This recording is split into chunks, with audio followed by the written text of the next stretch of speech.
गीता में श्री कृष्ण कहते हैं, इंसान के बर्बाद होने के कारण नींद, गुस्सा, डर, थकान, आलस और काम टालने की आदत। कृष्ण कहते हैं, केवल पैसों से आदमी धनवान नहीं होता।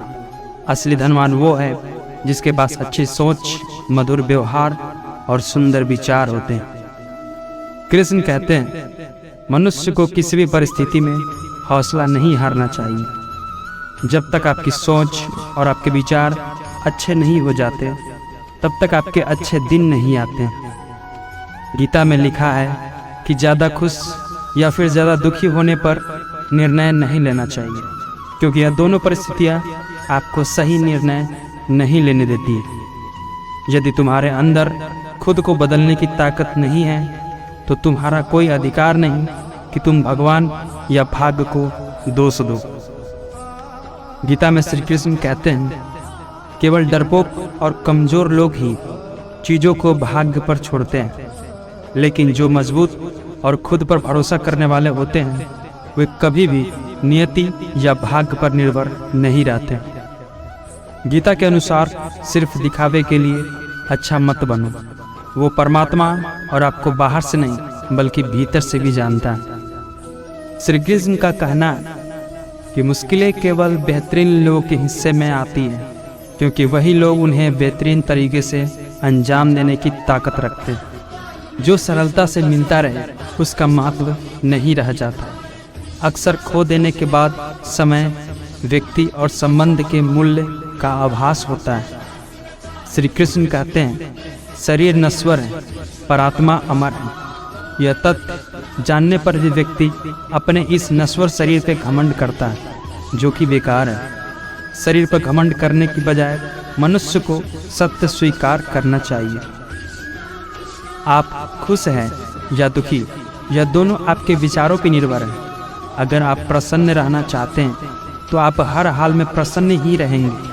अगर आप नकारात्मक विचार लाते हैं तो आप दुखी ही होंगे।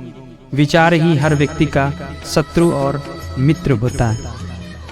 ज़रूरत से ज़्यादा आराम और ज़रूरत से ज़्यादा प्रेम इंसान को अपाहिज बना देता है। गीता के अनुसार समय कब क्या रंग दिखाए कोई नहीं जानता, वरना श्री राम को रात को राज्य मिलने वाला था, सुबह उन्हें वनवास न मिलता। श्री कृष्ण कहते हैं, केवल पैसों से आदमी धनवान नहीं होता। असली धनवान वो है जिसके पास अच्छी सोच, मधुर व्यवहार और सुंदर विचार होते हैं। व्यक्ति अकेले पैदा होता है और अकेले मर जाता है, और वो अपने अच्छे और बुरे कर्मों का फल खुद ही भुगतता है। गीता के अनुसार बीता हुआ कल जीवन को समझने का एक अच्छा मौका है, और आने वाला कल जीवन को जीने का एक दूसरा मौका है।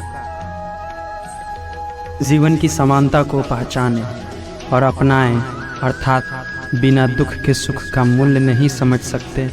जिसने केवल सुख भोगा हो, उसके लिए दुख पहाड़ के समान है।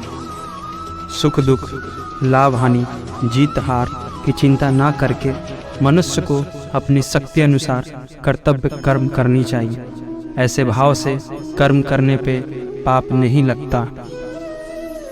गीता में श्री कृष्ण कहते हैं, छोटी सोच शंका को जन्म देती है और बड़ी सोच समाधान को। सुनना सीख लो तो सहना सीख जाओगे, और सहना सीख लिया तो रहना सीख जाओ। उन लोगों की सफलता निकट भविष्य में सुरक्षित है जो स्वयं अनुशासित और सुधार के लिए निरंतर प्रयास करते हैं। कृष्ण कहते हैं, यदि आप धर्म करोगे तो आपको ईश्वर से मांगना पड़ेगा, लेकिन यदि आप कर्म करोगे तो ईश्वर को आपको देना ही पड़ेगा। हे पाप, जो बीत गया उस पर विलाप कैसा, जो है उस पर अहंकार कैसा, और जो आने वाला है उसका मोह कैसा। अपनी पीड़ा के लिए संसार को दोष मत दो, अपने मन को समझाओ। तुम्हारे मन का परिवर्तन ही तुम्हारे दुखों का अंत है।